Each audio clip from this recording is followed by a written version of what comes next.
She stepped onto the pristine clay of the Alps' most exclusive tennis estate, her no-brand dress and faded sneakers a glaring insult to the diamond-draped elite, only to be met with a vicious barrage. "Did the help get lost?" a voice sneered, sparking cruel laughter.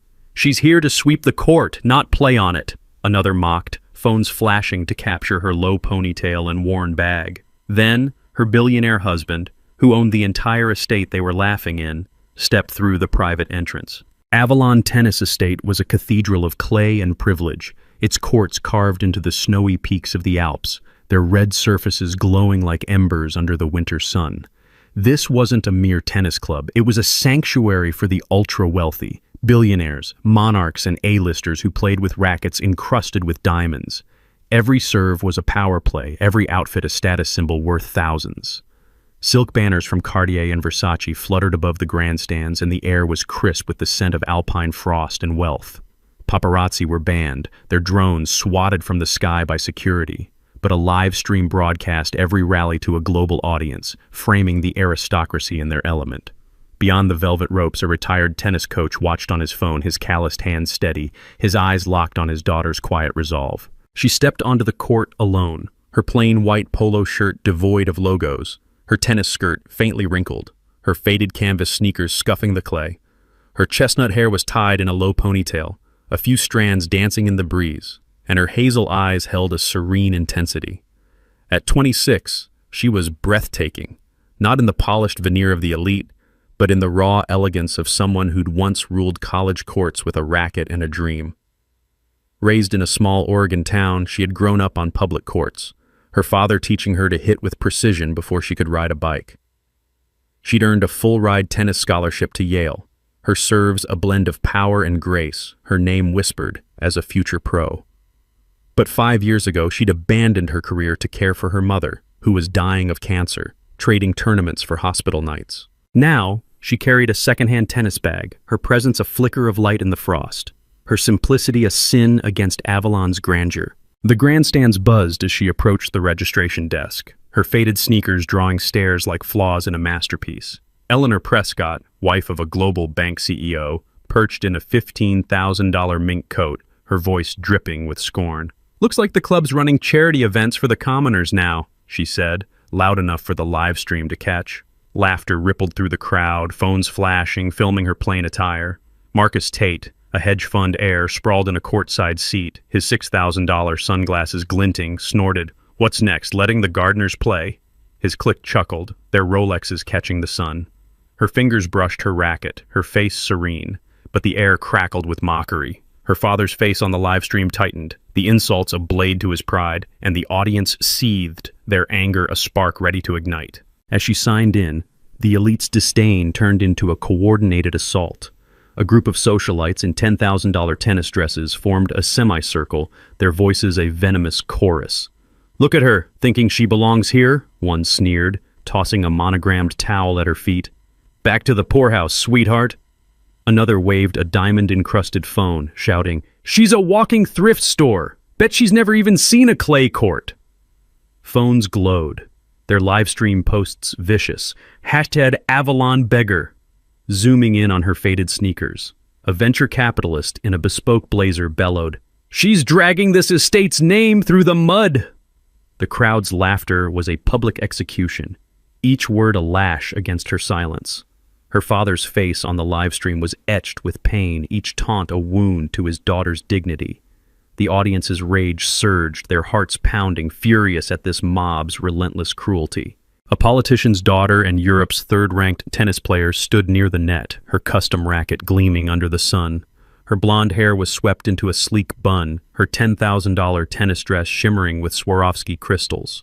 She'd faced Olympic champions, her name a cornerstone of elite tennis. She gave the newcomer a cold stare, her voice slicing through the crowd. "This is a private court, not a public school gym class," she said, her words amplified by the live stream mic. The bleachers roared, phones raised, captions forming. #AvalonOutsider. Her friends, a pack of socialites in bespoke athleisure, giggled, one tossing a stray tennis ball at the newcomer's feet. "Pick it up, newbie," she taunted. The woman stepped over it, her hazel eyes meeting the players, steady, but with a pulse racing at her throat. The audience's rage surged, their hearts breaking for her dignity under siege. The elite's scorn grew personal as the politician's daughter stepped closer, her crystal-studded dress casting flecks of light, her voice a venomous whip. "You're a disgrace to this court," she spat, loud enough for the live stream to broadcast globally. "That dress, those sneakers, did you dig them out of a dumpster? You'll never be one of us."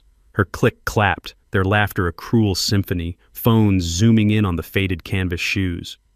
"You're a nobody pretending to play elite," she added, her smirk slicing deeper. "This estate deserves better than a beggar." The woman's fingers tightened on her racket, her hazel eyes flickering with buried fire, but her face remained serene.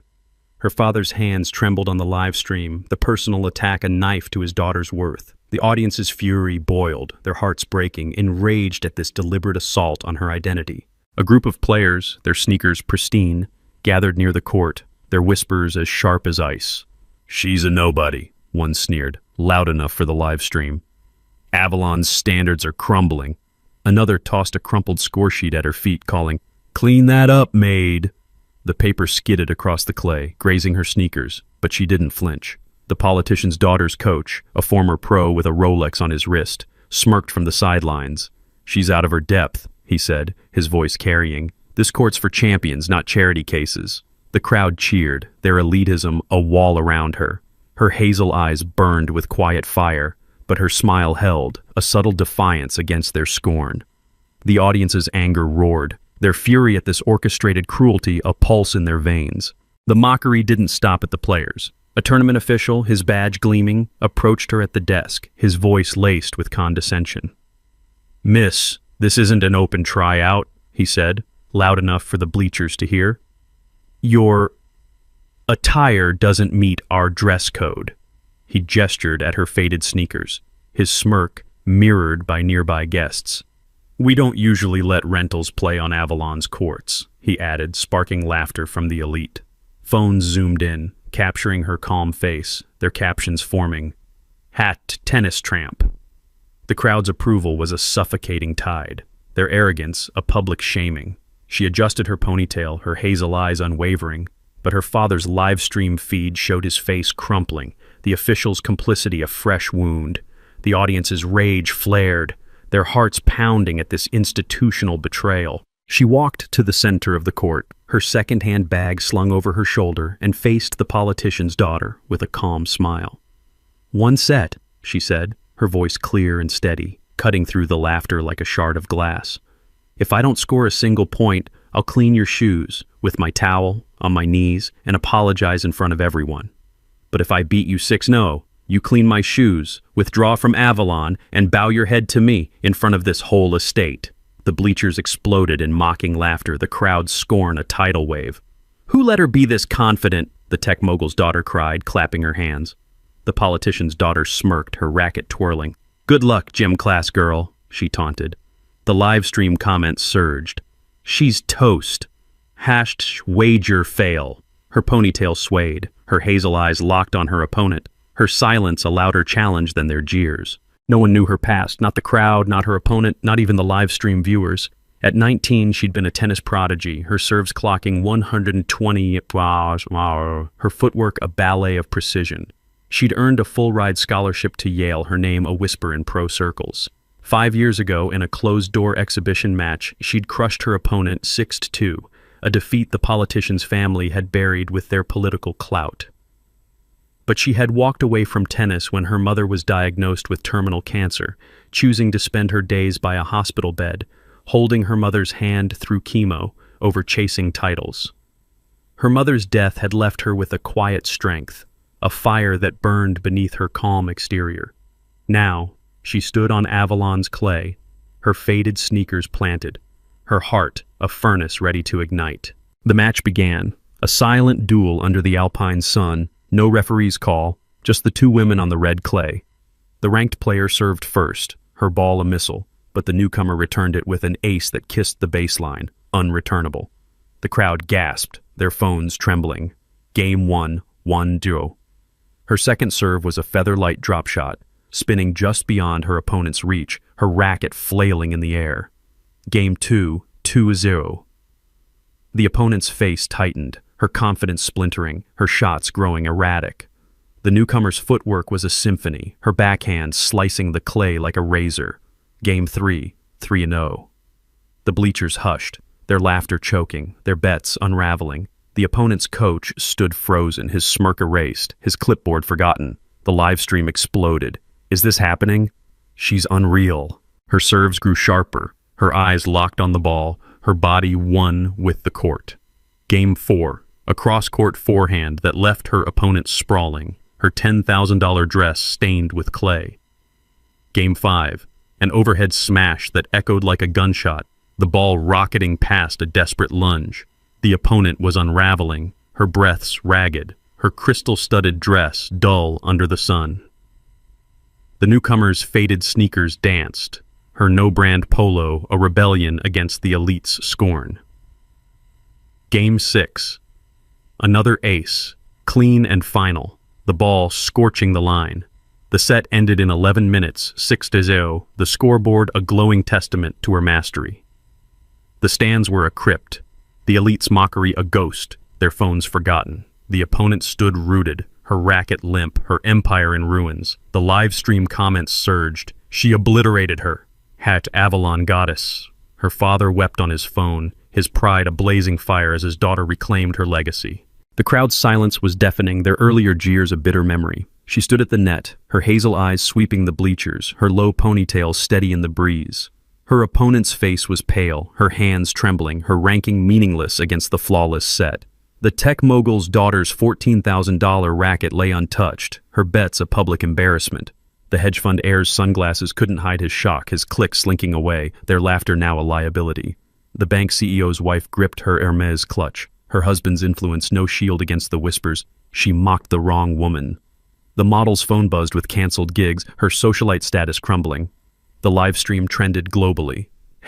#Claire, Ren flooding social media. Her 6-0 victory, a myth in the making. The audience's hearts soared, their anger transforming into awe, her triumph a beacon for the underestimated. A helicopter's blades tore through the sky, the sound shattering the silence like a thunderclap. It landed on the helipad beside the estate, its sleek black frame gleaming, its doors opening to reveal Claire's husband, founder of Avalon, majority shareholder in 50 European resorts, and a Forbes-listed billionaire at 30. His tailored gray coat caught the wind, his dark hair swept back, his blue eyes sharp as glaciers. He strode across the clay, his presence a force that hushed the crowd, and walked straight to Claire. He took her hand, kissed her forehead, and spoke, his voice low but resonant, carrying to the bleachers. "I'm sorry, love. They treated you like that, didn't they?" The grandstands imploded into stunned silence. The opponent went ghost white, her racket slipping to the clay. The bank CEO's wife's clutch hit the ground, her face ashen. The live stream captured the moment, comments flooding. "She's his wife?" Power couple. The audience roared, their hearts thundering as the truth landed like a meteor. As the billionaire's words sank in, he turned to the bleachers, his blue eyes a storm of controlled fury. "This estate is mine," he declared, his voice cutting through the silence like a blade. "And you dared to mock my wife, Claire Wren, a woman worth more than every diamond here." He gestured at the politician's daughter, his gaze unrelenting. "You rigged this court with your arrogance, and now you'll pay." He pulled out his phone, displaying contracts already severed, sponsorships canceled, and memberships revoked. "You're banned from every resort I own," he said, his words a death knell. The opponent's knees buckled, her empire crumbling, her family's influence meaningless. The crowd gasped, the guilty shrinking, their status dissolving under his wrath. The live stream exploded. "Justice! #Ren rules." Claire stood beside him, her no-brand polo glowing, her victory sealed by his power. The audience cheered, their hearts soaring as his authority crushed the elite's cruelty. Claire stood motionless, her hazel eyes shining, her low ponytail a quiet crown. The opponent, trembling, stepped forward, her voice a broken whisper. I'll clean your shoes," she stammered, reaching for Claire's sneakers, her eyes downcast. Claire waved her off gently, her smile serene, her voice soft but piercing. "I don't need it," she said. "I just wanted you to learn." The crowd parted, their heads bowed, their earlier cruelty a weight they couldn't shed. Her husband stepped forward, his voice a gavel strike, amplified by the live stream. "My wife doesn't need designer brands to prove her worth," he said, his blue eyes sweeping the bleachers. "But you need to relearn how to behave before stepping foot on my court." He turned to the opponent, his gaze like ice. "You lost, and you know the terms. Bow your head and leave Avalon permanently." The elite's reckoning was swift and merciless, their arrogance shattered under the billionaire's command. The opponent's shoulders slumped, her crystal-studded dress dull in the fading light. She bowed her head, a single shaky motion, her pride shattered, and walked off the court, her footsteps heavy, her career in tatters. The bank CEO's wife fled to the lounge, her mink coat no shield against the whispers. She insulted Wren's wife. The hedge fund heir's sunglasses couldn't hide his shame, his clique avoiding his calls, his bets a public disgrace. The tech mogul's daughter's socialite empire crumbled, her $14,000 racket untouched, her sponsors pulling out. The model's modeling career collapsed, her viral mockery a fatal misstep. The coach was banned from Avalon, his Rolex meaningless, his reputation dust. The live stream trended worldwide, #Claire Wren a global anthem, her 6-0 set a legend etched in clay. The audience's hearts thundered, their anger transformed into pride, Claire's victory and her husband's wrath a fire that burned the elite's cruelty to ash. The opponent's shoulders slumped, her crystal-studded dress dull in the fading light. She bowed her head, a single shaky motion, her pride shattered, and walked off the court, her footsteps heavy, her career in tatters. The Avalon roster was updated within the hour, her name erased, her third-ranked status a footnote. The bank CEO's wife fled to the lounge, her mink coat no shield against the whispers. She insulted Wren's wife. The hedge fund heir's hedge fund took a hit, his bets a public disgrace, his clique avoiding his calls. The tech mogul's daughter's socialite empire crumbled, her $14,000 racket untouched, her sponsors pulling out. The model's modeling career collapsed, her viral mockery a fatal misstep. The coach was banned from Avalon, his Rolex meaningless, his reputation dust. The live stream trended worldwide, #Claire Wren flooding social media, her 6-0 set a legend etched in clay. The elite's hierarchy shattered, their exclusivity a broken myth. A young player, previously silent, approached Claire, her voice trembling. "I was wrong to laugh," she said, her eyes shining. "You're what this court should be." Others nodded, their applause swelling, a tide of respect that drowned their past scorn. The live stream captured the shift, comments flooding. "She changed everything." #Claire inspires. Coaches gathered, their respect a wave, one whispering, "You could have been world #1. Claire's no-brand polo glowed under the sun, her faded sneakers a testament to her strength. Her husband's hand brushed hers, his pride a silent vow. The estate's leaderboard glowed. Claire Wren, 6-0, Vivian Corbin. The audience's hearts thundered, their anger now pride. Claire's victory a fire that reshaped Avalon's soul. Her husband pulled Claire close, his hand cupping her cheek, his voice low, meant only for her. "You were always the champion," he said, his blue eyes warm. Claire smiled, her hazel eyes soft, her low ponytail a quiet crown. The court's gates opened wider, its heart remade by a woman who'd walked through scorn and emerged untouchable. The live stream captured their embrace, comments flooding. "She's a queen!" Had Julian and Claire. The elite who'd mocked her scattered, their empires trembling, their arrogance a fading echo. Claire's triumph was more than a set, it was a reckoning, a proof that talent and heart outshine wealth. Her father, watching from his phone, smiled through tears, his daughter's name now a beacon for the overlooked. 3 days later, a video of Claire's match went viral, captioned, "Never underestimate a woman in canvas sneakers." The internet erupted. #Claire. Wren trending globally, her 6-0 set a myth that echoed beyond the Alps. Her husband and Claire stood together, their hands entwined, their love a quiet fire that burned brighter than the elite's diamonds. She'd entered as a nobody, her no-brand polo a target, and left as a legend, not because she'd won, but because she'd stayed true. Avalon was no longer a fortress for the elite.